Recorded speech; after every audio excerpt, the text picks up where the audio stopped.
You're watching How Leap. Let's see how to change notification sounds for individual apps on your iPhone. Open the Settings app and tap Notifications. Select the specific app whose sound you want to change, like Messages or WhatsApp. Tap Sounds. A list of available alert tones will appear. Scroll to Preview and select a new sound.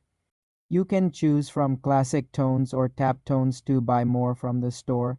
Tap back to save. This changes the sound for that app only. To change the default text tone for SMS messages, go to Settings, then Sounds and Haptics. Tap Text Tone. Choose a new sound. You can also change ringtones for specific contacts. Open the Contacts app, select a contact, tap Edit, then tap Ringtone or Text Tone to assign a unique sound. To purchase additional tones, use the Tone Store link within the Sounds menu.